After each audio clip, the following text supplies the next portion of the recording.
Hai, dengan Andi di sini. Buat kamu yang saat ini sedang galau, bingung atau merasa cemas karena memikirkan sesuatu yang belum jelas, yaitu adalah kecemasan akan masa depan. Kamu bertemu dengan video yang tepat kali ini, karena kita akan sedikit mengupasnya. Oke, let's go. Mengapa kita memiliki kekhawatiran seperti ini? Masa depan bisa tampak sangat negatif karena peristiwa dan situasi tertentu di seluruh dunia, bukan? Ini termasuk dampak coronavirus, konflik dunia, kurangnya pekerjaan, dan biaya hidup yang tinggi. Tidak mengherankan jika kita mulai merasa cemas tentang apa yang akan terjadi di masa depan. Kita mungkin membayangkan dunia tak akan pernah sama atau tidak pernah ada keamanan dan kepastian. Merasa perlu untuk membuat pilihan yang tepat untuk pertama kalinya, atau mungkin kamu merasa orang lain memiliki lebih banyak pilihan yang tersedia untuk mereka daripada Anda, yang bisa jadi sama sulitnya. Terkadang kita mungkin merasa tidak cocok dengan masyarakat tempat kita tinggal. Kita mungkin memiliki nilai yang berbeda dari rekan-rekan kita, dan karena kita itu merasa tertarik pada pilihan yang berbeda dari mereka. Jika kita melihat teman-teman pergi ke perguruan tinggi atau memulai karir yang berhasil tinggi, kita mungkin merasa gagal. Melihat kehidupan orang lain yang sempurna di media sosial bisa membuat kita merasa kekurangan masa depan. Masa depan kita tidak diketahui sampai batas tertentu. Tidak ada perbaikan cepat untuk membuatnya merasa pasti atau aman. Kekhawatiran tentang masa depan seringkali dapat dimengerti dalam konteks yang kita jalani, meskipun itu tidak selalu membantu.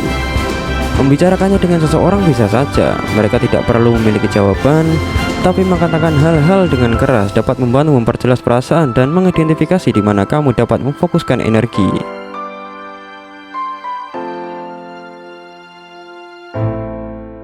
Fokus pada saat ini, memikirkan masa depan dan kemana kamu akan pergi adalah hal yang baik. Sama pentingnya untuk fokus pada apa yang terjadi saat ini.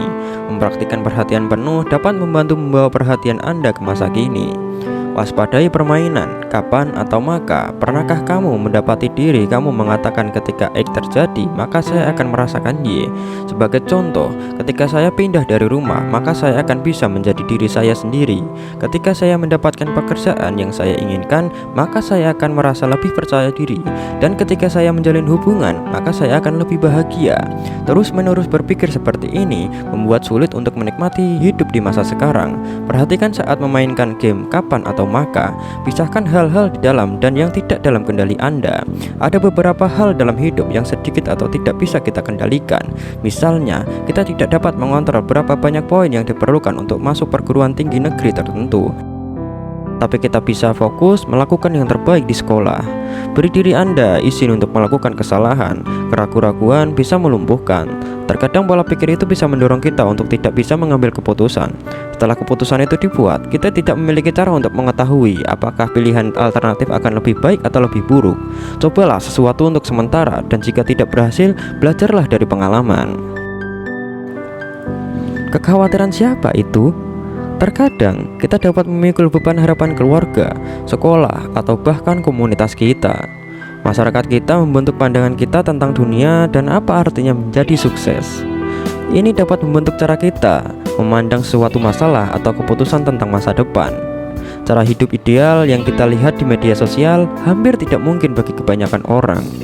Mereka juga dapat meningkatkan perasaan tidak mampu, mundur dari ini, dan cari tahu apa yang Anda inginkan, bukan apa yang diinginkan keluarga, teman, atau orang lain.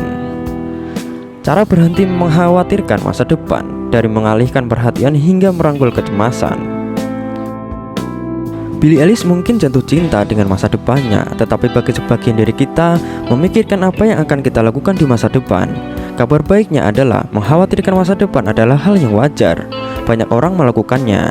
Faktanya, kecemasan tentang apa yang akan terjadi selanjutnya sebenarnya dapat melindungi kita dari bahaya dan membantu kita membuat keputusan yang lebih cerdas. Namun, ketika kekhawatiran menjadi menyita semua dan berdampak negatif pada kehidupan kita sehari-hari, inilah saatnya untuk membuat beberapa perubahan.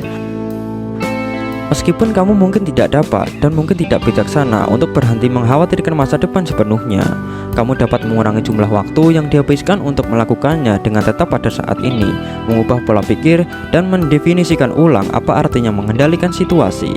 Oke, kita lanjut di video part 2 untuk membahas bagaimana cara kita menghadapi kecemasan masa depan. Sampai bertemu ya teman-teman, see you!